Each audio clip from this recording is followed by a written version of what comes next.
Trump wants to meet Putin in Budapest, and I mean Orbán, a EU leader, is hosting this. So isn't this a slap in the face for the Europeans?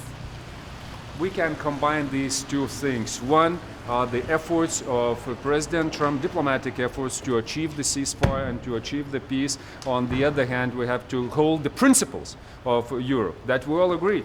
And the only place for Putin in Europe, that's in Hague, in front of the tribunal, not in any of our capitals. And this is very clear. Thank you. Are you taking action to prevent Putin from visiting Budapest? I cannot imagine him crossing our airspace. That's one of the things. And now it's President Trump. You're very keen on good relations. There are other ways, if he wants to get there, but I would look for the alternatives. There is the ongoing discussion on using frozen assets from Russia for Ukraine. Some countries are blocking, like for example Slovakia on energy. Slovakia is also blocking. How do you deal with this? So the 19th package final is basically finished.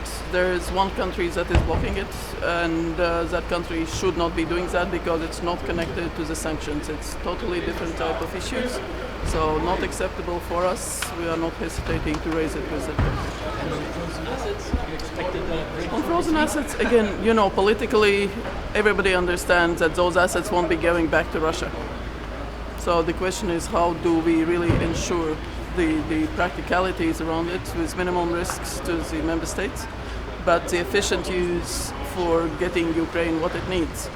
And I encourage all the countries also to provide resources to the priority Ukraine requirement list, which is essentially a lifeline for Ukrainian forces to fight and to defend the country.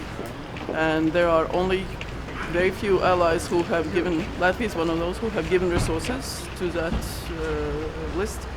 And there are many countries who have not, so everybody should step in because it's not about words, it's about deeds and actions. I hope there will be a positive decision. I know that some countries, especially Belgium, has concerns because it obviously might have effects on the credit rating or the credit standing of the business environment and Belgium in general. But these are issues which we can together overcome because at the end of the day it's not about confiscation of the asset, it's about paying out the reparations loan for Ukraine with using the frozen assets as collateral. And if there comes a day in the future where Russia is not paying in full for the damage it has caused, then there will be a legal means to use those frozen assets for the use of Ukraine, and that's a mechanism we are looking forward to making use of. Belgium is not the only country who has a problem with it. Can you decide anything like that without a unanimous vote?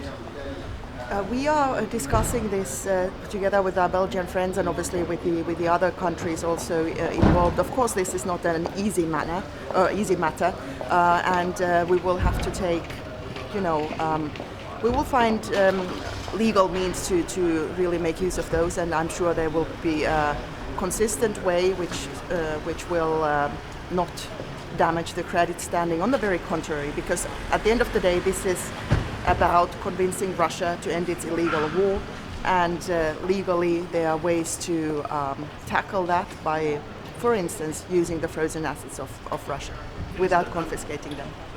Should the Europeans be pushing, are you pushing to have a seat at the table next to Orbán, next to Putin, next to Trump at this meeting in Budapest? Is that something that you will push for, that you're having conversations about? Let's see what happens.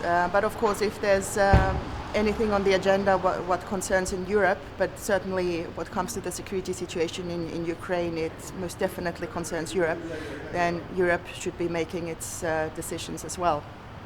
Thank you so much. Another question on frozen assets, because as there are other countries that are blocking this, how should you deal, for example, with someone like Viktor, who is using completely irrelevant connections here?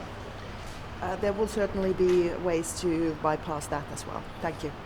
I think President Trump is sincere in trying to end this war. That is very clear. We also want to end this war. Ukrainians definitely want to end this war. Who doesn't want to end this war is Russia. We should not be distracted. I think our course here is very, very clear. Our point is that we have to make also Russia to want peace, and that's why we are working, also trying to convince our allies all across the world that nothing can come out of these meetings if Ukraine or Europe is not part of it.